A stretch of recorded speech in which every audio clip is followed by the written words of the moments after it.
Thank you everyone for joining Airlink's annual World Refugee Day webinar. We have an exciting and packed call ahead of us today. My name is Bridget McKeon and I am Airlink's Humanitarian Programs Manager. I'll be moderating the discussion today and I want to thank our panelists for joining us. I'm excited to hear more about each of their response areas and more about their refugee programs, as I'm sure we all are. World Refugee Day honors the strength and courage of people who've been forced to flee their home country. And this year, World Refugee Day is focusing on the universal right of every person to seek safety, whoever they are, wherever they come from, and whenever they're forced to flee. So this Refugee Day, Airlink wants to honor our partner organizations who are active in refugee responses around the world, highlight their important work, and learn more about the ways that humanitarian community can support the challenges that they face. I would like to remind the participants to remain on mute to avoid sound issues throughout the call. And if a question arises, please send it through the chat function and one of my colleagues will take note of your question for discussion later. We are recording the webinar and the recording will be available for public viewing on our channels. Today joining us, we have Abril Pais, Director of Humanitarian Operations at CADENA, Sam Bishop, Mexico Country Director at Global Response Management, and Sarah Phillips, Humanitarian Response Team at Medical Teams International.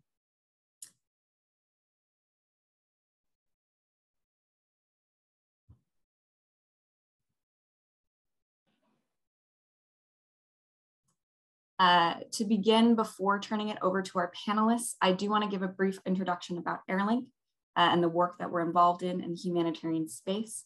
Airlink is a nonprofit rapid response disaster relief organization, and our mandate is to break down the logistical and financial barriers that NGOs face in responding to natural or man-made disasters. And we do this by providing free and heavily subsidized air transport and logistical coordination for a network of over 130 disaster response nonprofit organizations.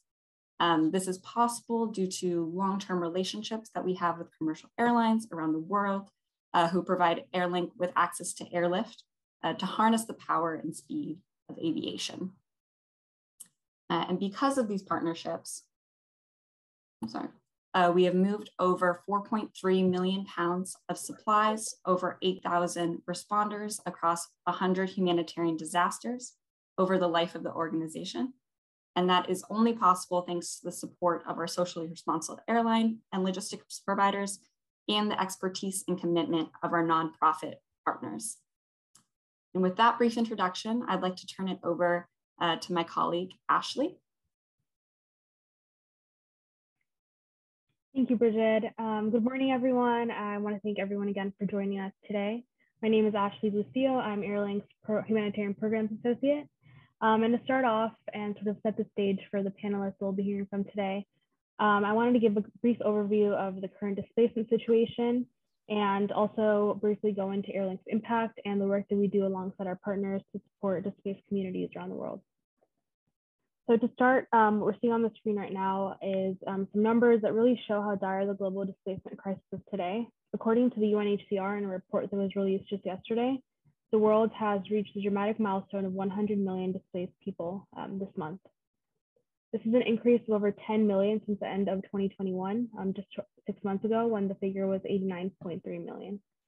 The sharp increase, of course, is highly due to the war in Ukraine that has caused the fastest and the largest forced displacements since World War II. To put this number into perspective, countries like Germany and France both have populations under 100 million people. So we're talking about countries worth of displaced people around the world. Over the past decade, the number of people displaced around the world has been gradually increasing, but like I just mentioned, this level now is the highest since records began. And to break this down a little bit more, I want to talk about the different kinds of categories that go into the 100 million displaced people. Starting off, 26.1 we have 26.6 million refugees, and these include refugees under UNHCR's mandate, as well as 5.8 million Palestinian refugees. I know a lot of us on this call have probably heard the definition of a refugee, but I just want to clarify that a refugee is defined as a person who has fled war, violence, conflict, or prosecution and has crossed the international border. An internally displaced person, on the other hand, is someone who is also running from war, violence, conflict, or prosecution, but is still within their country and remains under the protection of its government, despite the fact that a lot of the time, their government is the reason for their displacement. This is the largest category within the displaced population, with 53.9 million internally displaced people this year.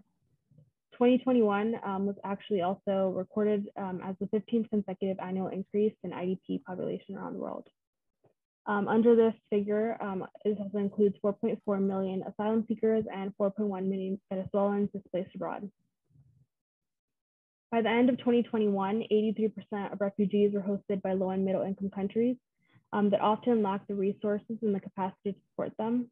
These countries are like Uganda, which by the end of 2021 was hosting more than 1.5 million refugees. So this really shows how programs by some of our partners and other organizations in these low and middle income countries, how important they are. I also quickly want to talk about some of the trends that we saw in 2021 and that we're seeing now and will continue on in the coming years that are really driving this increase in displaced populations around the world. Starting off with food insecurity, of course, a lot of us have probably heard this. The Ukraine crisis has driven up global food prices and raised fears of grain shortages. Ukraine and Russia both produce about 1/3 of the wheat population in global markets and 1/4 of the world's barley. And this could push the number of people facing acute food insecurity by the end of the year to 47 million.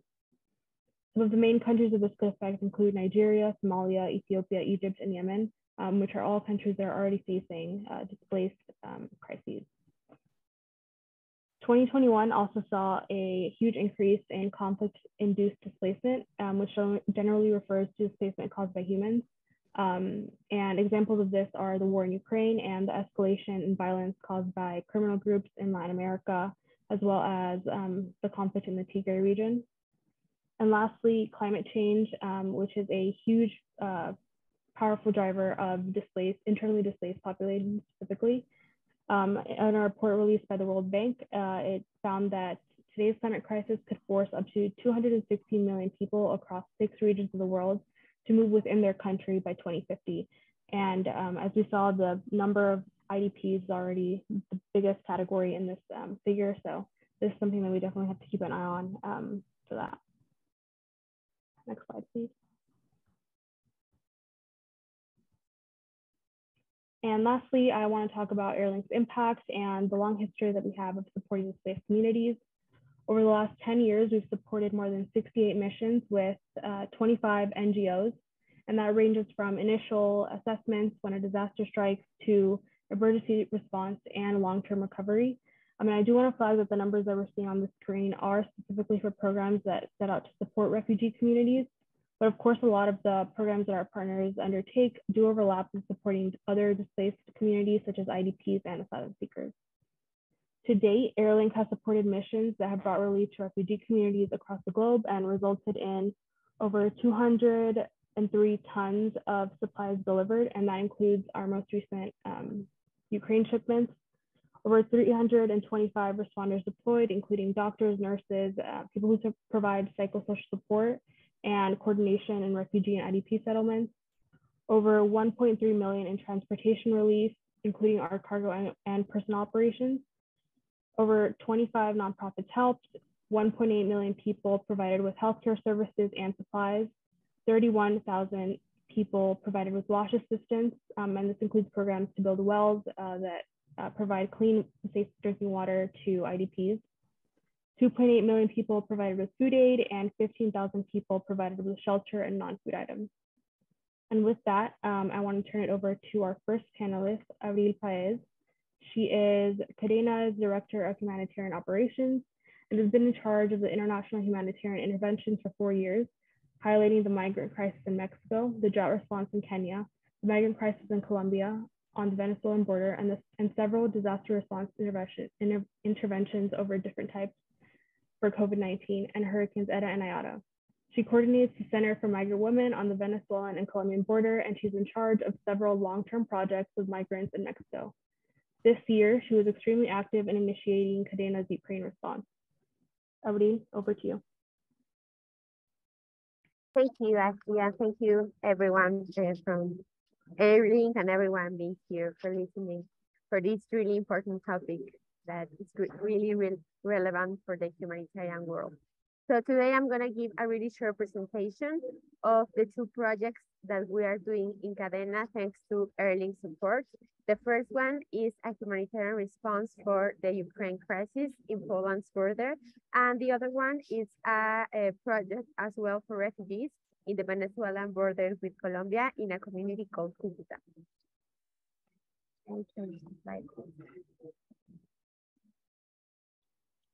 Thank you. So for everyone that doesn't know about our organization, we are an NGO that works during disasters and humanitarian crises. And we are a Mexican organization. We were born in Latin America, and we have been working in the humanitarian world since 2005 throughout 26 countries around the world. Next slide, please.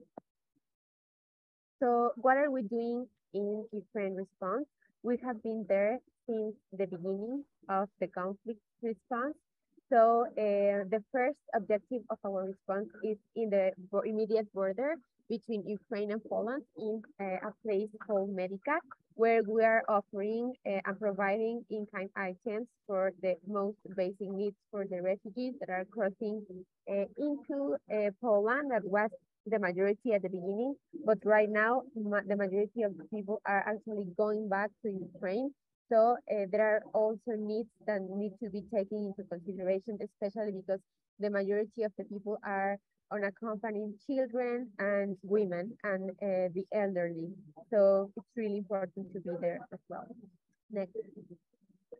The second objective of our intervention is creating safe spaces for children and these psychological centers where we have been doing different activities as playing with the children, but with a specific purpose of creating resilience with the children that have been suffering the consequences of the conflict, particularly with a project called Resilience Book, where we work with them on how to relieve trauma on conflicts, specifically during migration conflict. So the idea is to teach them how to express their emotions and how to cope better with all these difficult emotions that they're passing by through all this traumatic journey. And while we do these activities with the children in several shelters or refugee centers throughout the border, we also do psychosocial activities with the mothers because it is mostly the only time of the day where they are free of having to take care of their children. So it's also a great opportunity to help the mothers release all these heavy emotions that they are carrying. Next one, please.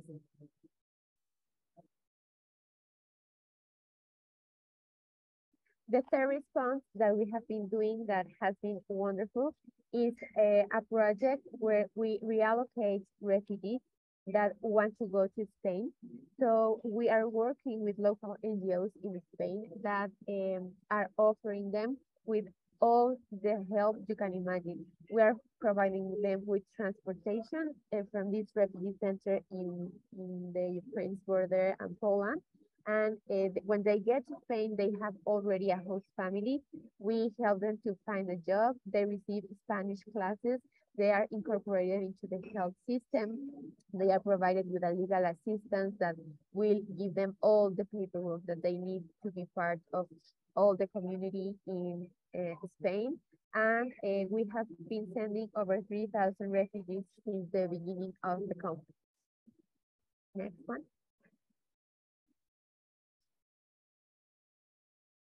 We have a really short video. I don't know if you can participate. It's just a 1 minute video to show you the briefly how this allocation of refugees in Spain works.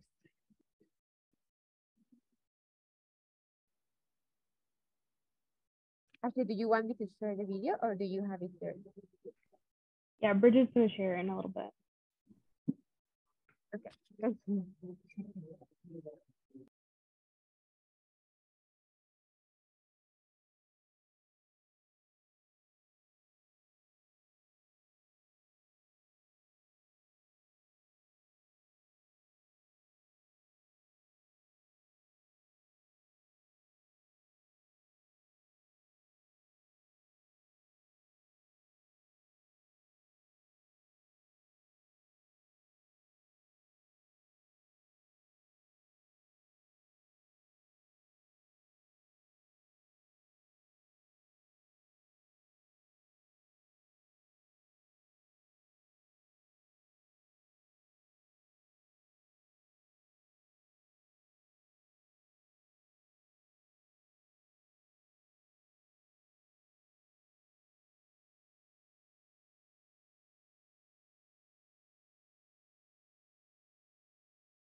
Thank you, Ashley. I'm sorry we were not able to hear the music of the video because it was better with the music, but it's okay. So can you please put the next slide?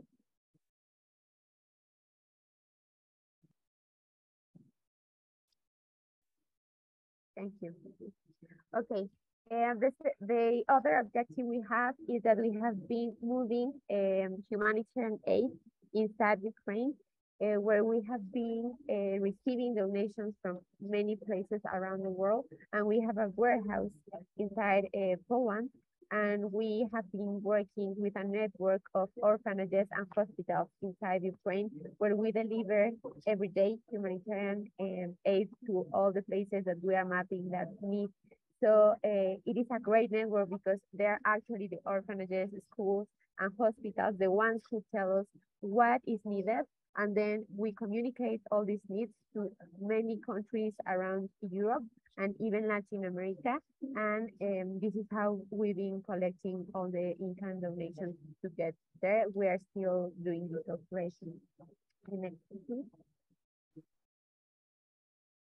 And we have another refugee center in Warsaw where there is a center only for mothers and children, but there are hundreds of children staying there. And this is a really special center because the families stay there until they are assigned a special transportation to be reallocated to other countries around Europe. So they are not only moving to Spain, there are people, refugees from Ukraine moving to everywhere around the world. But this is the place where they stay the longest time, not when they don't want to stay in Poland. So they stay between 2 or 4 weeks while they get a transportation to get moved to these countries in Europe. So in this refugee center, we provide as well psychosocial activities to the children and to the mothers over there. And we have been doing this, as I told you, for almost 4 months. And right now that the majority of the people are actually going back to Ukraine, we have been shifting the objective of our intervention. Next slide, please. We have realized that there are several cities around Poland where there are informal shelters that they are not receiving any donations because they are under the radar of the biggest international organizations. So this new phase of our intervention that will continue for the next 3 months will consist of providing this psychological support for the children and the mothers, as well as English lessons that because they asked us to do that. And of course, also delivering any WASH or NFI items that are needed in those shelters. We will continue with this relocation of refugees to Spain, and we will continue in these refugee centers that are still working in Poland. That's basically what we are doing in the Ukraine crisis. Next slide, please. Okay, and what are we doing in Colombia and Venezuelan border? We are working, as I told you, in a city called Cucuta, where the majority of the Venezuelan people that want to come inside Colombia, they stay there for a while until they figure out where to move next. So 2 years ago, we were deploying a humanitarian response thanks to Airlink, and we realized there was a big gap regarding health services, especially for migrant women, because the majority of them suffer from sexual abuse during their way inside Colombia. And of course, they have no access to health services in the country nor in Colombia and throughout the way as well. So we decided to install a permanent hospital that is targeted for migrant women in Venezuela that is offering primary first care. So we provide them as well with legal and general information. We have a gynecologist. We have a specialist in gender-based violence. We are also working with MHPSS for whatever is needed over there with a medium and long-term treatments for the people who are staying there for a while. And we have general medicine, and depending on the volunteers that we are receiving throughout the world, we are offering many specialties in the center. So it has been a really difficult project because in Colombia, almost impossible to have these legal documents to provide health services. But after a year of trying, we have finally achieved all the legal permissions. We are the first NGO that actually achieved a legal permission to provide health services in the country. And we are working coordinated with the national government and with the local government as well. So what is missing right now in the project, of course, more funding to assure the continuity of the project for more time. We are receiving volunteers. If anyone in your organization has specialists specifically for migrant women, anything you can think of, you are welcome to bring your volunteers to our project. And of course, any donations in terms of medicines will be really useful for us. And just briefly, I just want to show you a couple of pictures of what we are doing. As you move to the next slide. So as you know, it is pretty difficult because these people are moving all the time. So all the technology that our specialists are using needs to be really adaptable to move whatever we identify. There are big number of people and refugees trying to cross or install in shelters or outside the shelters. And that's why you can see in the image there are a lot of pregnant women that needs to be treated under these circumstances, but it's the only way we can do that. And in the next slide, you can actually see how the clinic is working. This is the installation. It is open from Monday to Saturday, and this is the inside of the migrant center. So thank you very much. And I don't know if you have any questions, or at the end you will be there. Thank you. Thank you, Gabriel. That was great. I really appreciate you speaking about all the great work that CADENA is involved in. We'll move on now, but we'll return for any questions that people might have at the end. Next, I would like to invite Sam Bishop to speak next about his programs. Sam is Global Response Management's Country Director for Mexico and oversees all aspects of GRM's operations along the border and in the South. With 5 years as a Special Operations Combat Medic in the Army's 3rd Ranger Battalion, his focus is on point of injury, trauma, and resource-limited care. Sam additionally works on rapid response and training projects. Sam, over to you. Thank you, Bridget. So I don't have any slides, I apologize. And as mentioned, I am the Country Director for Mexico, so that's mostly what I'll be talking about. GRM has been, is a pretty young organization. We first got involved in Mexico in 2019 during MPP, the Migrant Protection Protocols, also known as Remain in Mexico, where people seeking asylum in the US were required to wait in Mexico for their cases to be adjudicated instead of being permitted to enter the country as is customarily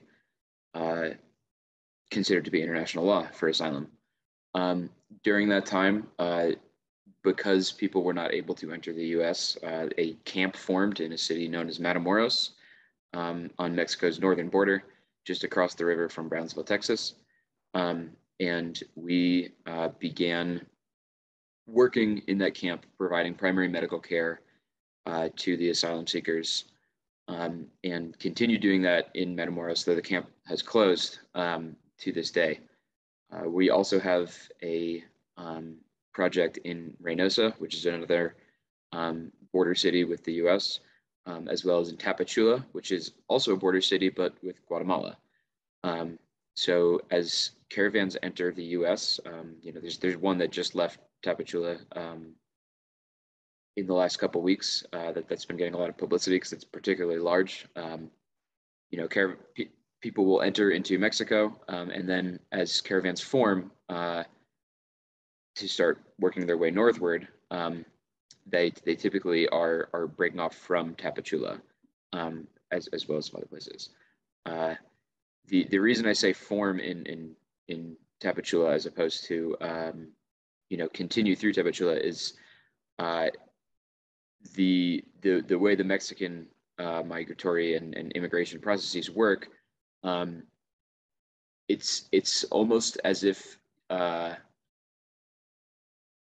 you had like a bead of water dripping down glass, and then it reaches like a stopping point and it waits, and then it gets large enough that part of it kind of comes down.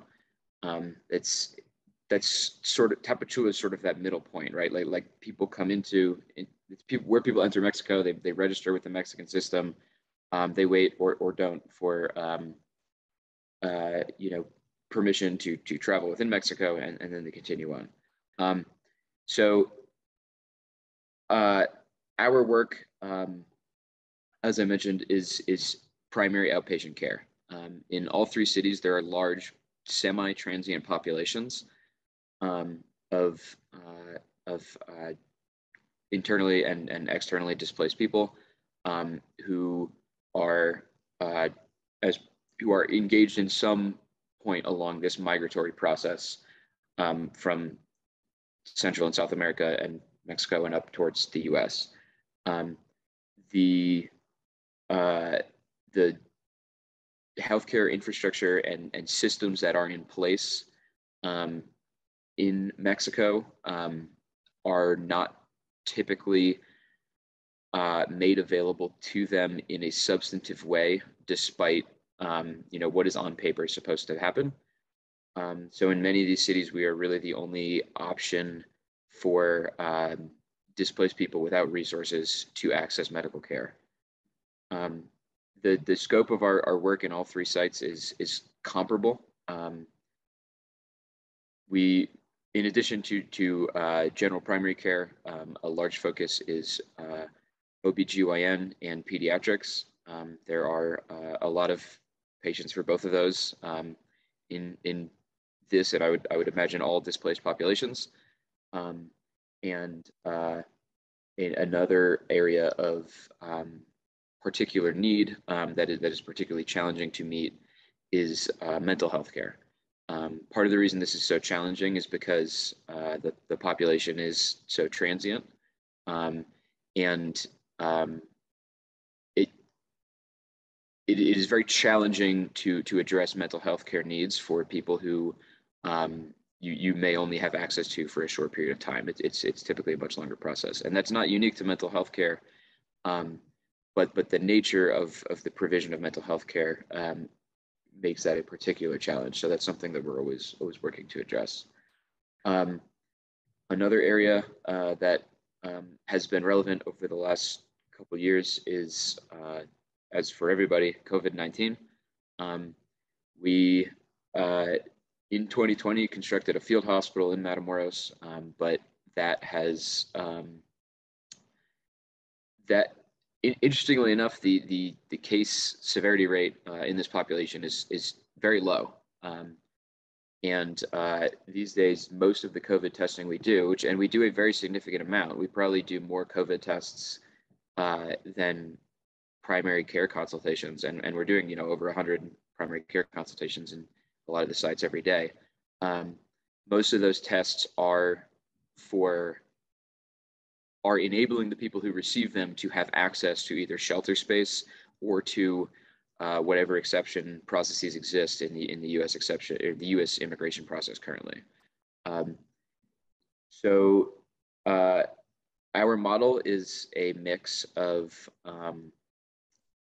volunteers and local staff to each project. So we have people who, you know, it is their job to work in that clinic. They live in that country, or they may themselves be displaced people who are with us for a period of time, and you know, they're medical professionals and interpreters and you know, like people who are skilled to do this work, who themselves are displaced. In addition to that, we also make use of U.S.-based primarily volunteers who, you know, we used to say, you know, volunteers really from anywhere, but the nature of international travel just due to COVID-19 right now makes it challenging for people without a U.S. passport to engage in the volunteer process in this regard. So Airlink has been enormously helpful in facilitating you know, travel for our volunteers, particularly for our two northern sites. I'll very briefly touch on Ukraine because it is of course also relevant, though it's not my wheelhouse with this organization.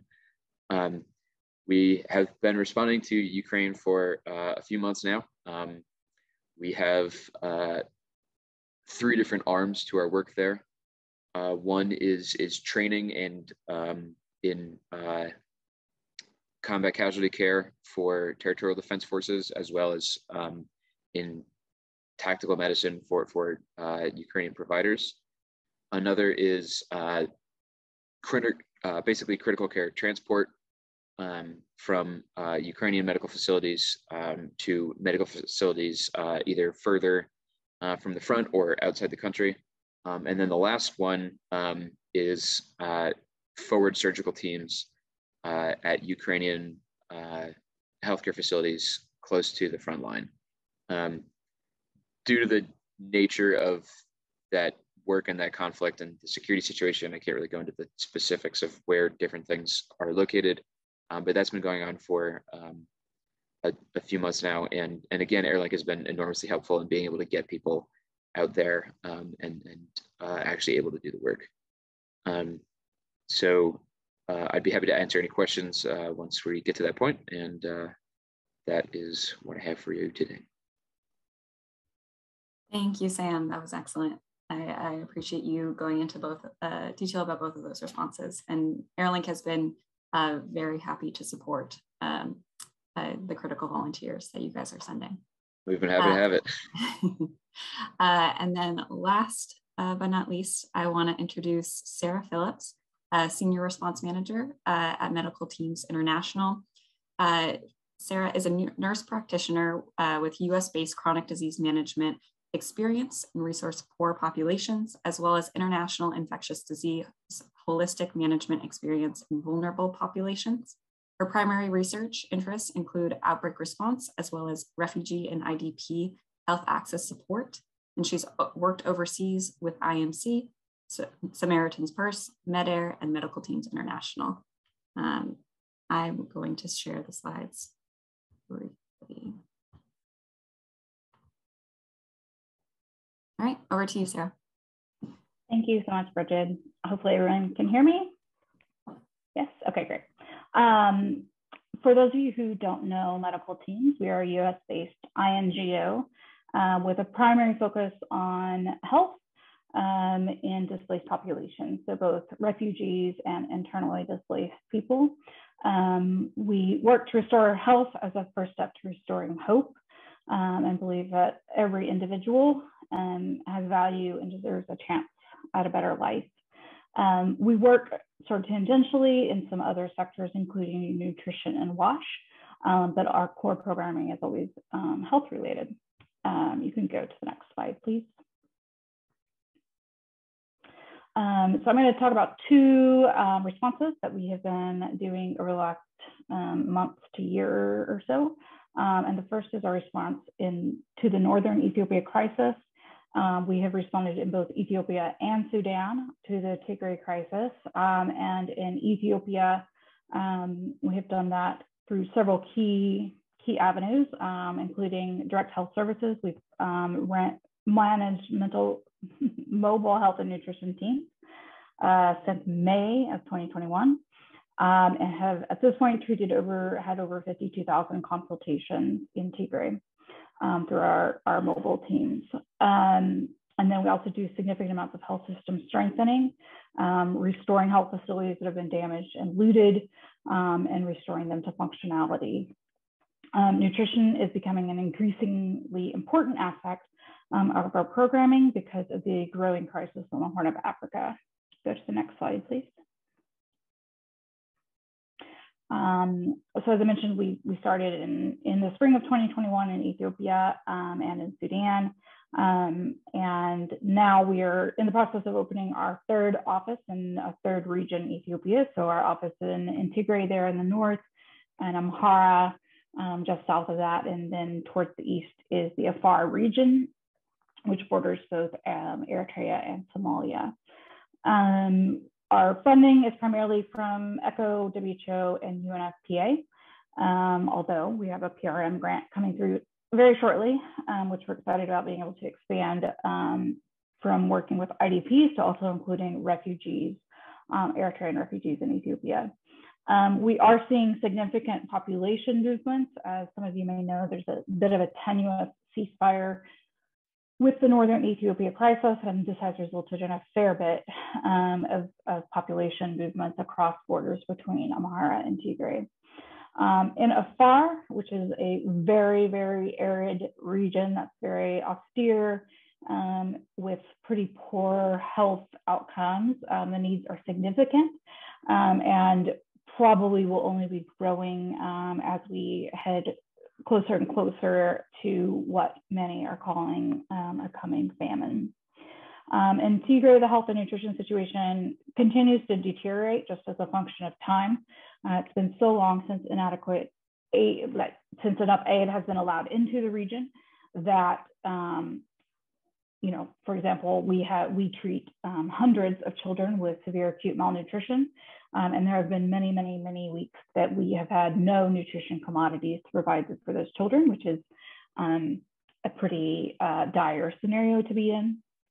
And as the time goes on, the number of children with SAM increases, but the aid itself is not increasing because it's not being allowed in at the scale that it needs to be to the Tigray region. And in addition to those three areas, we're also working on internally increasing our capacity to respond to future emergencies. For example, when rainy season comes in the next month or so, it increases risks for acute watery diarrhea and cholera, and we want to be well positioned to respond to those types of emergencies should they present. Next slide, please. Just a quick overview of our Ethiopia program.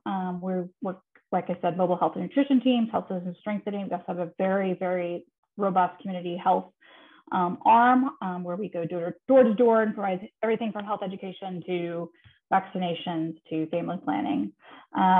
We have a little over 50 staff and are recruiting an entire additional team for our FAR programming. We are actually serving more than 140,000 now in our host community. It's about 250,000, as well as the number of IDPs we serve. That number of 19,500 is only reflected in those who are actually in IDP camps. But the vast majority of IDPs are living in host communities and rarely self-declare as IDPs, so the numbers are a bit askew. We're currently supporting 8 health facilities, 3 different IDP camps, and we, hopefully very soon, we'll have funding in place to begin work at refugee camps as well. Next slide. just a couple pictures. The big picture sort of on your left is our team treating a child. This is at an IDP camp in Amhara. The top right is just a picture of sort of our mobile medical team providing care. This clinic site, we typically saw about 300 patients per day, and we ran that site 6 days a week, while concurrently working with the health center leadership to restore the facility to functionality, which required restringing electricity and reinstalling water tanks that had bullet holes in them, and just sort of ensuring they could safely manage pharmaceuticals, et cetera, and that the staff themselves felt safe to return to work. And the bottom right is also in Amhara, assessment at an IDP camp. And that is sort of a summary of our work in the Northern Ethiopia crisis. We are right now anticipating with the growing concerns in the Horn of Africa with decreased food aid. WFP provides a significant amount of food aid to Ethiopia. I think they feed about 1 in 4 Ethiopians at this point. And WFP is already cutting rations in many countries because of the Ukraine crisis and the lack of grain availability. And we expect that to just compound the other issues that we're seeing in Ethiopia already. Next slide. In the Eastern European context with the Ukraine regional crisis, medical teams responded about a week after the war began and initially set up our initial programming in Moldova, and have now expanded to Ukraine as well. In Ukraine, obviously, we're working with vulnerable, internally displaced people, and in Moldova with refugees. Next slide. Just an overview of our Moldova programming, in case you didn't know where Moldova was. Here's a little picture for you. You can see that Moldova is surrounded by Ukraine on 3 sides, which makes it really unique and fairly vulnerable itself. Moldova is quite poor. It is not a member of the EU. It's had about 500,000 refugees cross into it. It is a tiny country of only about 4 million people. And still there's about 85,000 refugees who remain in Moldova. Many of them obviously hoping to return home, but as many of you are probably aware, Odessa, which is just outside the screen on the Black Sea, continues to suffer from aerial strikes. We are doing direct health service delivery through mobile medical teams. We are using volunteers from the US, well, from all over the world. So many of those volunteers have traveled with Airlink's assistance. We're also providing pharmaceuticals and medical supplies to local health facilities. We have done extensive training with frontline border staff on trauma first aid, psychological first aid, and basic life support, since those individuals are really the first people a refugee encounters as they cross over from Ukraine. We're providing and really working right now on expanding our mental health and psychosocial support programming, both to support volunteers who have been serving refugees now for 3.5 months, as well as refugees who, as the war goes on, and it's very clear that the crisis is going to be protracted, that's a very sobering realization for many refugees to come to, that a quick return home may not be viable. And we've also supported local partners who are doing, hygiene provision, beds, food, kind of all the things that were needed. Next slide. This picture of our little warehouse on the left, and then a picture of our training that we provided to border staff on the right. Next slide. In Ukraine, we are currently in 1 oblast and looking to expand probably to another 2 or 3.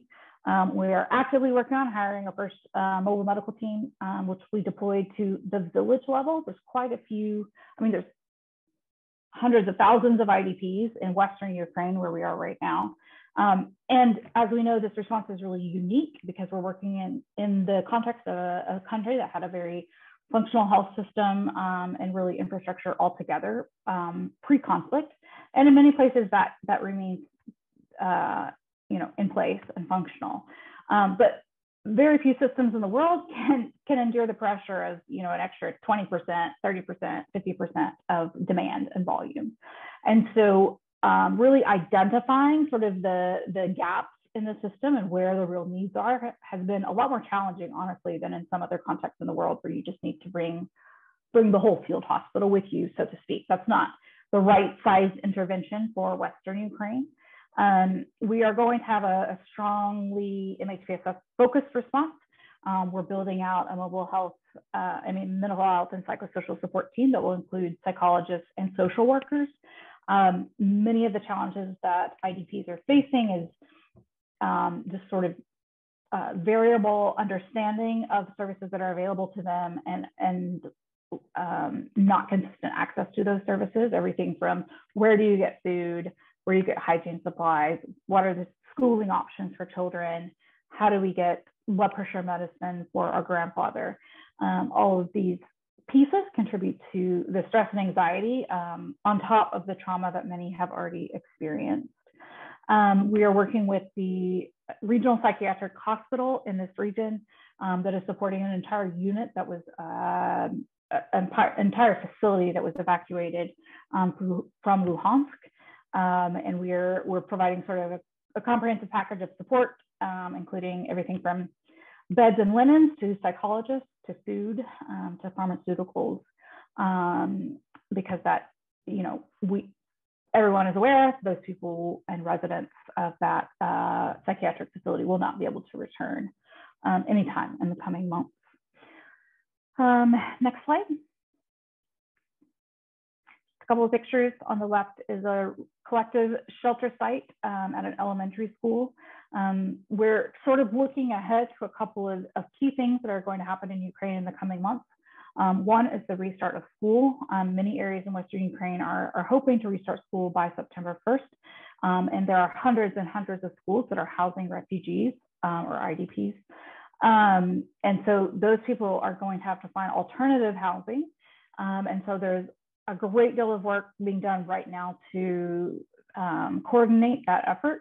The second thing that's going to be happening in the coming months is the onset of winter. It's hard to think about when it's lovely and balmy outside, but the fact is winter will hit in September, October, and there are many places that will not be prepared. There's a lot of thought that people who have already returned home, which has happened in the Kyiv areas and northeast of Kyiv, even into Kharkiv, that people who have returned home, that there might be another mass exodus to the west when winter hits, if winterization is not able to be achieved in the short few months that there is to put those things in place.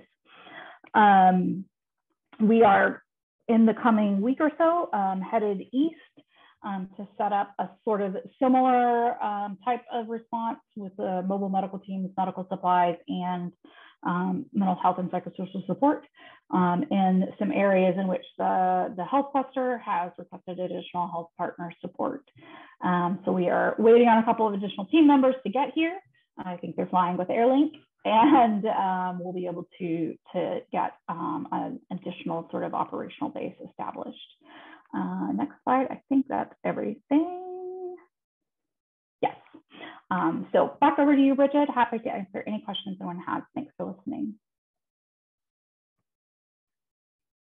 Thank you, Sarah, and thank you everyone for giving those important updates on the work that you guys are doing. I'm going to switch over now to panel discussions. I know we're kind of running a little bit short on time, but hopefully we can get through as many important points as we can. So first, I wanted to open up a topic that I believe you guys all touched upon briefly in your presentations, but I want to delve into it a little bit more. How are you seeing the impacts of the climate emergency in creating and exacerbating these conditions that force refugee and IDP communities to leave their homes? I'll leave that open to anyone who wants to talk about it. I can definitely talk about that.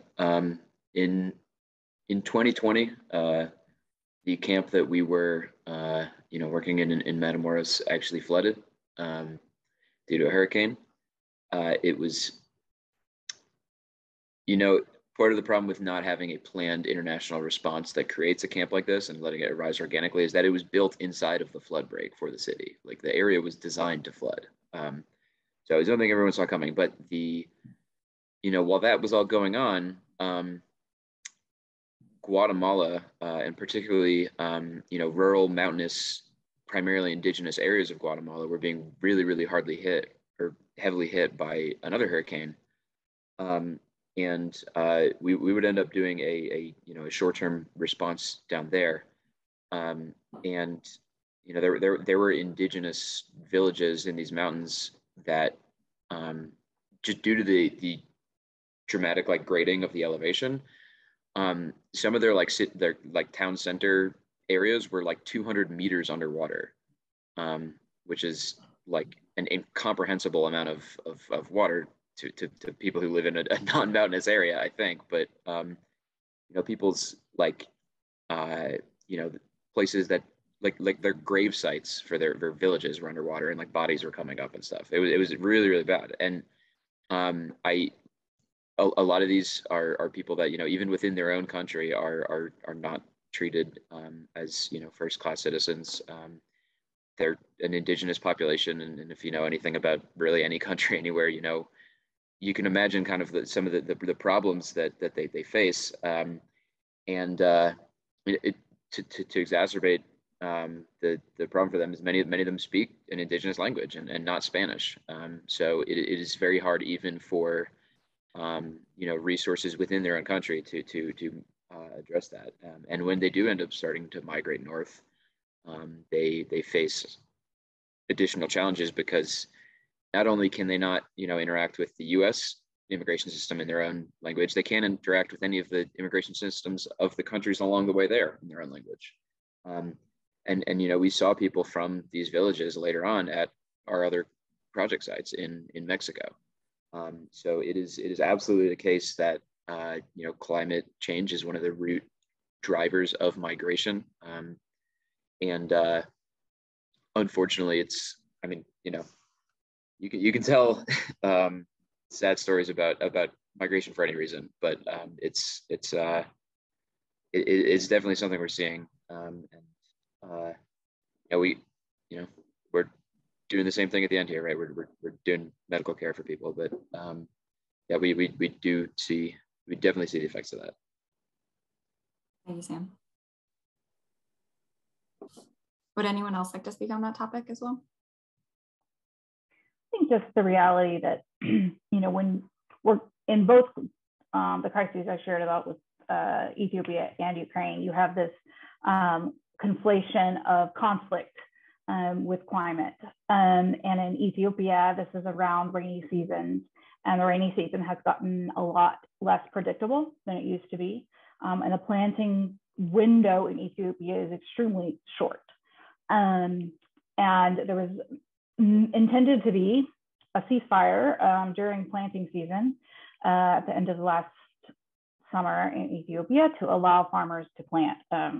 It wasn't actually a real ceasefire, so it didn't hold. But then you link that with rainy seasons not being predictable, which means planting time isn't predictable. And people have fled because of conflict.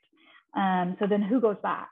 Does just the dad return to plant? Does the whole family return? Because typically you see in these heavily agro cultures that everybody participates. So it's hard to sort of parse it out as a singular issue just related to climate change, but it's really when you combine these factors that makes it incredibly complex to respond to, but also to try to mitigate so that we don't face it year after year after year. That's a really important point. Thank you, Sarah, for bringing that up. I wanted to touch also, everyone spoke a bit about health systems in their responses. How can the humanitarian, how can the humanitarian community contribute to the greater inclusion of refugees in health systems around the world? I used to treat refugees at clinics in the US. I would say in general, we're not and I can say this of the places I worked as well, sort of, I think having language is the first point, like having language availability that is accessible and that works is the first piece of really being able to support people from a health perspective. And the same thing is true here. You know, I was just talking to some mental health and psychosocial support partners, and we were all sort of fumbling around, like, have some of these major communication pieces not been translated into Ukrainian? Like, how is this possible 3 months in? But it's the same thing wherever we are. Like, if you cannot adequately communicate with someone, then you cannot serve them because you can't even identify what their real needs are. It's a very important point. Does anyone else have a comment that they want to make on health systems inclusion? Yes. Go ahead. Can you? Oh, thank you. Well, I would say that we need to recognize our position as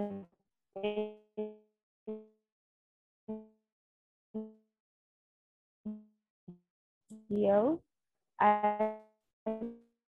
Unfortunately, I think we might be, you're a breaking really good up. opportunity to be in the hosting courses.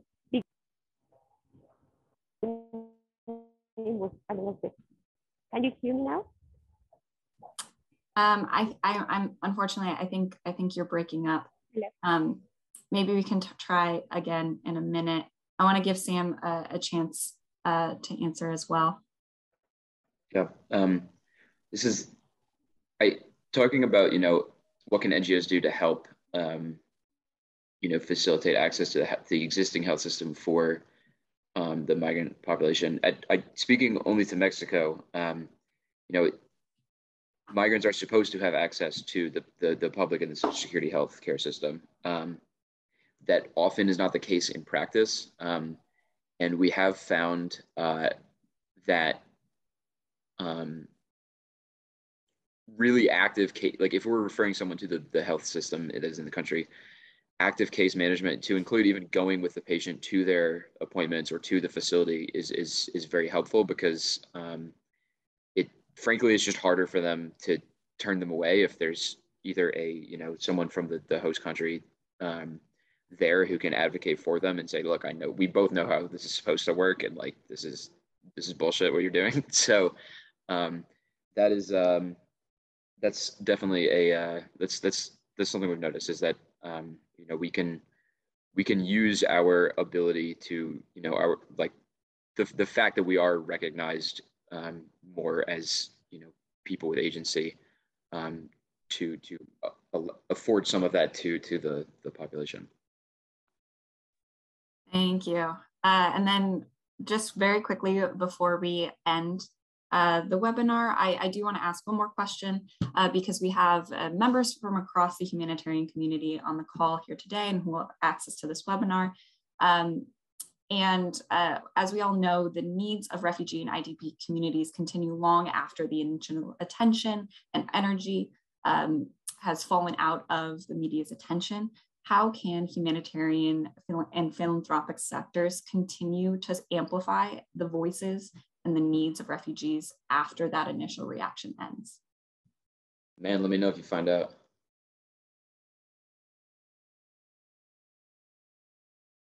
It is tough, right? Like we've been able to raise a lot of money very quickly when the eyes of the world are on, our neck of the woods. But we've been in Mexico now for 3 years or so, and plan to be for, that's a very short period of time in some sense, but in the terms of, international attention, that's, it might as well be decades. Like it comes and it goes, and there's, feast and famine in that regard. And then it sounds so dumb, but like, I mean, like, diversify your assets. Like, and when I say that, like, I guess I mean, like, if the more areas you are involved in, the more different communities you can engage in. And what we noticed is that, we responded to Ukraine, and of course there was a massive outpouring of people who want to help Ukraine. And then they do that, and then now we have access to someone where we can be like, hey, yeah, I'm glad you support Ukraine. But look over here at Mexico, where this guy also was like shot and blown up and is displaced and needs help. And we noticed a dramatic downtick when in support for Mexico when Ukraine started, but then later a bump because of Ukraine, for specifically in support for Mexico. So I mean, that is how to just get people to care eternally about one of the infinite number of problems in the world. Like, I don't know, but they're practically speaking, that trying to get into as many different pots or camps as possible. There's a lot of people with different interests, and some people just don't know what's going on. I think this is so difficult because, like Sam said, I mean, the world's eyes are on you for a minute. It's been actually, I'm torn because the outpouring of support to the Ukraine crisis has been phenomenal, hundreds of millions of dollars raised. And yet it's a bit grieving because there are other crises in the world with millions of people affected and displaced from their homes and in serious danger that have pennies given to support them. So as a humanitarian worker, it's really hard to reconcile those things because the world, unfortunately, does not seem to equally care about all people. And that's very grieving. I think for me, I always try to bring it a bit home to people. I'm from the US. And so, the city where I'm from, I was on a podcast and they asked me what I wanted to leave as a message. And I just said, Ukrainian refugees are showing up in your city. Go do the same thing that you're praising border countries for doing, of welcoming people and opening their homes and feeding them. We each have an opportunity to engage. And I think the more personal it is, the more we humanize these crises, it's really easy to be overwhelmed by volume and number. 14 million people displaced in Ukraine. Our brains can't fathom what that really looks like. So I think bringing it back to the one, bringing it back to a human story, a real person who's just like you and me, who just wants to have their home and care for their family and live a peaceful life. I mean, this is most people in the world's story. But I think that we have to find a connection point so that the people sort of receiving the news, so to speak, have a way to identify with it. Excellent points. Thank you, Sarah and Sam. Abriel, can you hear me now? I think, yes, a little bit better. Yes. Okay, thank you. So I would join my second slide with this one. And there's a big problem in the world, and it is that we have normalized the refugee crisis around the world. We have taken these problems as granted, as they are part of our reality, and they should be part of our reality. So I think a big mistake that NGOs are doing, and we can understand why, is that we are not coordinating with government and with the private sector. And we have realizing that we have a really important part in the solution, not taking the refugee crisis in the countries where we are working with these specific actions, because the refugee crisis is seen in the majority of our countries where we are responding as a zero-sum game. So if we help these people, we will not be able to help the people in our country. And we have seen in our organization that showing the government and the private sector how helping the refugees in these hosted countries will bring benefits to the government, will bring benefits to the private sector as well. And what we need to understand as well is that the world is changing a lot in terms of the refugee movement. The people of course, the majority of the people, for example, in Latin America want to go to the US. The majority of the people in Ukraine flew because of the crisis, but they want to go back. They are running because of a reason in the first place. So the hosting countries need to understand that not all the refugees want to stay there. So right now, the world functions as you have the refugee status or you are nothing in my country. And this doesn't need to be like that. So many countries, specifically in our region, like Colombia and Mexico, the NGOs have been pushing the governments to understand this. So other legal figures as the humanitarian visas or temporary humanitarian status allow them to receive schools, to receive healthcare, and they are not necessarily considered as citizens because these people just want to go to fulfill other objectives. So I think we need to keep including and coordinating with these two actors and of course among organizations, because there are many new organizations that are local that we need to include as well in their responses, because they are creating new solutions to these problems that I am telling you that are today completely normalized in our region. Thank you, Abril. That was incredibly important messaging, and I appreciate all of your guys' thoughts being so close to these matters. And with that, I will have to end. I really appreciate you guys staying on for a little bit extra time to finish out the discussion. I want to thank you for your time, your expertise, and the work that you guys do in these areas. And I hope to be hearing from all of you soon. And have a good rest of your day and enjoy the weekend. Thank you so much. Appreciate your hosting. Thanks, everybody.